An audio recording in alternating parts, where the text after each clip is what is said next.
Bangabandhu gold cup football টুর্নামেন্টের champion Jamalpur মাদারগঞ্জের চর গোলাবাড়ি সরকারি প্রাথমিক বিদ্যালয় আর বঙ্গমাতায় সেরা লালমনিরহাটের পাটগ্রামের টেপুরবাড়ি বিকে সরকারি প্রাথমিক বিদ্যালয়। আর্মি স্টেডিয়ামে চ্যাম্পিয়ন রানার্স আপ দল এবং সেরা খেলোয়াড়দের পুরস্কার তুলে দেন প্রধানমন্ত্রী শেখ হাসিনা। এই সময় বিদেশি খেলার পাশাপাশি দেশীয় খেলাকে সমান সুযোগ দেওয়ার তাগিদ দিয়েছেন তিনি। প্রাপ্তির আনন্দ কোমল প্রাণে, ফুটবলে ওদের স্বপ্নযাত্রার শুরু। সফলতাকে সঙ্গী করে এই মুহূর্তটা স্মরণীয় করে রাখতে তাই প্রধানমন্ত্রী শেখ হাসিনার সাথে ক্যামেরাবন্দি বঙ্গবন্ধু ও বঙ্গমাতা গোল্ড কাপ টুর্নামেন্টের চ্যাম্পিয়ন ও রানার্স আপ দল। 4 মাসব্যাপী আসরের সমাপ্তি আর্মি স্টেডিয়ামে। তীব্র গরম উপেক্ষা করে সেরা লড়াইয়ে মুখোমুখি ছেলে ও মেয়েদের 4 ফাইনালিস্ট। গরমের কারণে 50 মিনিটের খেলা নামিয়ে আনা হয় 40 মিনিটে। বঙ্গমাতা গোল্ড কাপের ফাইনাল মাঠে বসে উপভোগ করেন প্রধানমন্ত্রী শেখ হাসিনা, যেখানে ব্রাহ্মণবাড়িয়ার বাঞ্ছারামপুর মডেল সরকারি প্রাথমিক বিদ্যালয়কে 3-1 গোলে হারিয়ে চ্যাম্পিয়ন লালমনিরহাট পাটগ্রামের টেপরগাড়ি বিকে সরকারি প্রাথমিক বিদ্যালয়।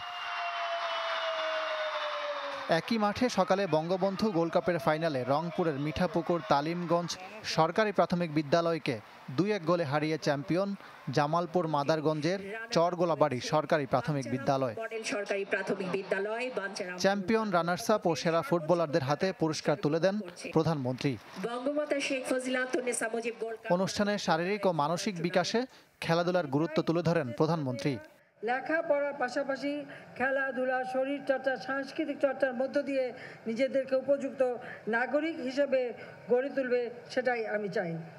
শেখ হাসিনা বলেন, বঙ্গমাতা গোল্ড কাপ থেকে উঠে আসা ফুটবলাররা বাংলাদেশকে এনে দিয়েছে সাফ চ্যাম্পিয়নশিপ শিরোপা। বিদেশি খেলার পাশাপাশি দেশি খেলাকে সমান সুযোগ দেওয়ার তাগিদ প্রধানমন্ত্রীর। দেশের গণ্ডি পেরিয়ে বিদেশে যে আমাদের ছেলেমেয়েরা চমৎকার পারদর্শিতা দেখাচ্ছে। সবচেয়ে বড় কথা, সাফ উইমেন্স চ্যাম্পিয়নশিপ 2022-এ চ্যাম্পিয়ন হওয়ার সুযোগ অর্জন করেছে।